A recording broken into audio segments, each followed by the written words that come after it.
सुबह का वक्त यरूशलेम की एक व्यस्त सड़क।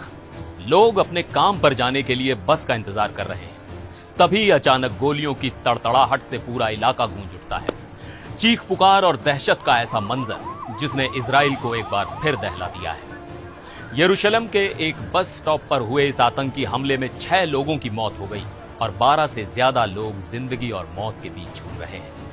यह हमला सिर्फ एक आतंकी घटना नहीं है, ये गाजा में चल रही उस जंग की आग की एक और चिंगारी है जो अब यरूशलेम और वेस्ट बैंक की सड़कों पर फैल रही है। सवाल यह है कि आखिर यह हमला किसने किया, इसके पीछे कौन है और क्या अब इजराइल कोई बड़ा कदम उठाने वाला है।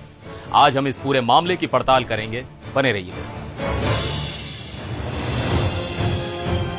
नमस्कार, मैं हूं सिद्धार्थ प्रकाश। तो चलिए सबसे पहले समझते हैं कि यह सब हुआ कैसे। दिन सोमवार, सुबह का व्यस्त समय यानी रश आवर। जगह थी उत्तरी यरूशलेम का एक बड़ा चौराहा। यह वही सड़क है जो पूर्वी यरूशलेम में बनी यहूदी बस्तियों की ओर जाती है। बस स्टॉप पर दर्जनों लोग खड़े थे, तभी 2 फिलिस्तीनी हमलावर वहां पहुंचते हैं और अंधाधुंध गोलियां बरसानी शुरू कर देते हैं। तस्वीरें बयां कर रही हैं कि वहां क्या हुआ होगा। लोग अपनी जान बचाने के लिए भाग रहे हैं। एक बस की विंडशील्ड गोलियों से छलनी है और सड़क पर लोगों का सामान बिखरा पड़ा है। जो पैरामेडिक सबसे पहले मौके पर पहुंचे, उन्होंने बताया कि मंजर बेहद खौफनाक था।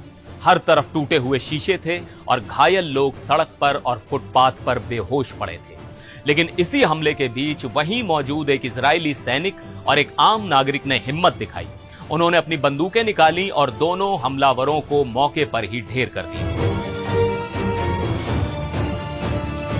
जैसे ही हमला हुआ, सबसे बड़ा सवाल यही उठा कि इसके पीछे कौन है। इजराइल की नजरें सीधे गाजा और वेस्ट बैंक पर टिक गईं। कुछ ही देर बाद हमास ने इस हमले की तारीफ की। हालांकि उसने इसकी जिम्मेदारी नहीं ली।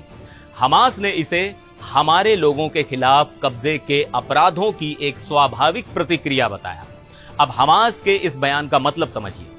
वो सीधे तौर पर कबूल नहीं कर रहा कि हमला हमने करवाया, लेकिन वो इसे सही ठहरा रहा है। इसे एक तरह का समर्थन या जश्न मनाना कह सकते हैं। यह ठीक वैसा ही पैटर्न है जैसा अक्टूबर 2024 में तेल अवीव में हुए हमले के बाद दिखा था। उस समय भी हमले में 7 लोग मारे गए थे और उसकी जिम्मेदारी हमास की मिलिट्री विंग ने ली थी।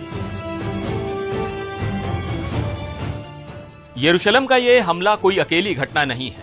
जब से गाजा में जंग शुरू हुई है, तब से इजराइल और वेस्ट बैंक दोनों ही जगहों पर हिंसा का एक खतरनाक दौर चल रहा है।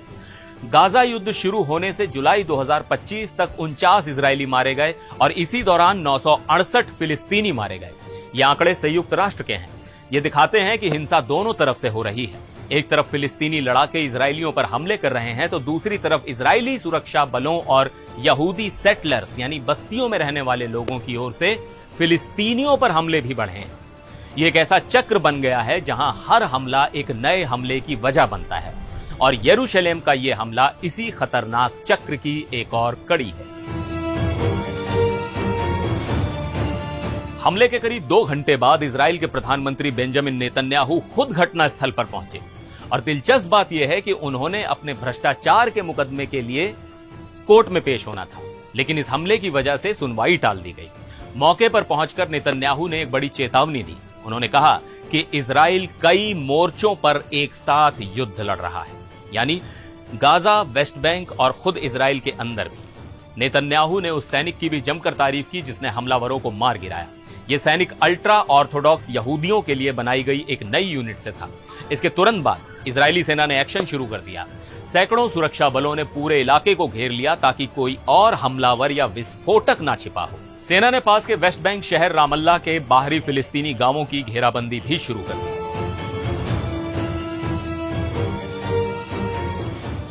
यरूशलेम का यह हमला बताता है कि गाजा की आग अब ठंडी नहीं पड़ रही बल्कि फैल रही है। एक तरफ इजराइल अपने नागरिकों की सुरक्षा के लिए और कड़े कदम उठाएगा जिससे वेस्ट बैंक में तनाव और बढ़ेगा। दूसरी तरफ हमास और दूसरे फिलिस्तीनी संगठन इसे अपनी लड़ाई के तौर पर पेश करेंगे और ऐसे हमलों को बढ़ावा देंगे। इस खून खराबे के बीच शांति की उम्मीद और धुंधली होती जा रही है और सबसे बड़ा सवाल यही है कि क्या हिंसा का यह चक्र कभी रुकेगा या फिर हर हमला आने वाले एक और बड़े हमले की तैयारी है। आपकी इस पर क्या राय है? क्या ऐसे हमलों से किसी भी पक्ष को कुछ हासिल होगा? नीचे कमेंट्स में हमें जरूर बताएं। फिर मिलेंगे एक और वीडियो में, तब तक के लिए नमस्कार।